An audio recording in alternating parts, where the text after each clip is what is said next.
Yo, hello everybody. It's part three. We back at it again. It's Emmanuel Mendoza in the building. Today we are describing or talking about the politics of running free and fair elections.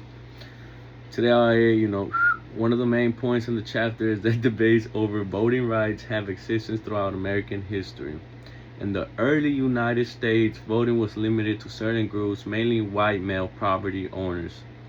Back then the white folks really ran the world. Now it's freedom, and now everything has really truly changed for the better. She in my body because I let her who do it better. Owners over time, voting rights expanded to include African Americans, women, and younger citizens. However, debate between expanding access to voting and recreating restrictions to protect the why did I write that? All right, modern discussion about over ID laws, mail-in voting, and voter registration reflects many of the same arguments that have been made throughout history. This chapter also discusses election administration and the role of government in ensuring fair elections. Since elections are mainly run by state and local governments, procedures can vary across the country. Because of this, federal legislation should focus on improving election security, protecting election systems from cyber threats, and making voting more accessible for eligible citizens. So basically, voting, even if you were an immigrant or anything from another place, I feel like you still should be able to vote, because at the end of the day, you moved over here, so you are basically representing this country now. I truly don't believe on all that BS that's going on around the world, but I truly get it because that's how history is made, right?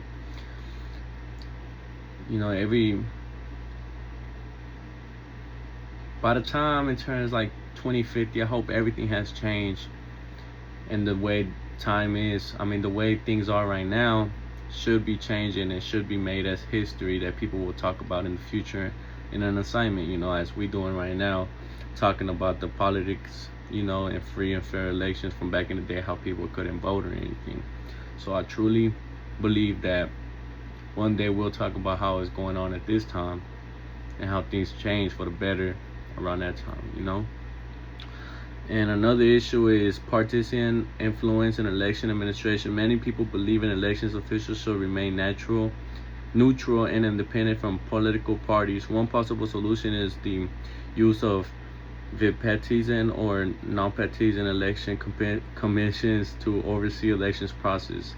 Reform like these can help voters trust that elections are being conducted fairly and without political interference. And the chapter also highlights the growing involvement of court in elections disputes. State and federal courts often decided cases involving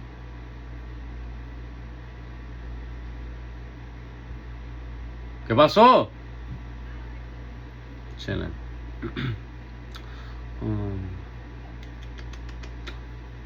State and federal courts often decide cases involving voting laws, valid access, and election procedures, while courts can protect voting rights and ensure laws are followed fairly. Too much. Finally, the chapter addresses the impact towards a lot of things that I don't know why my eyes are red. I'm probably tired from all this weight I've been pushing. Feel me? But after all, this chapter really has shown me how things really has changed through time.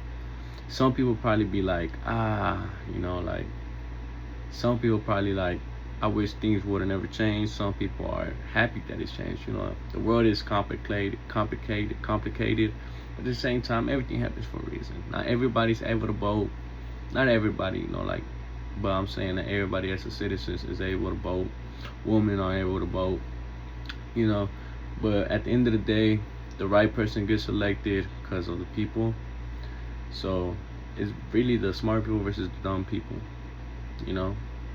for the election. The smart people know what truly this person is bringing.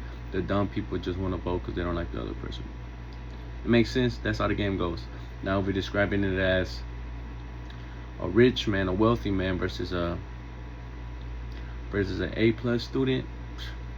At the end of the day, the rich person is way smarter than the A+ student that went to college. I know I'm in college right now, but I'm doing this shit for the fucks of it. I'm just trying to party, graduate, and I know what I'm doing in life anyways. I'm already making that. You feel me? But at the end of the day, this chapter has really showed me a lot that things can change, and I hope one day my kid is talking about the times right now in the future. But thank y'all for watching. This is Emmanuel Mendoza checking out, aka Taco, aka Smiley, aka whatever you want to call me, as long as you know me. I'll fuck with you.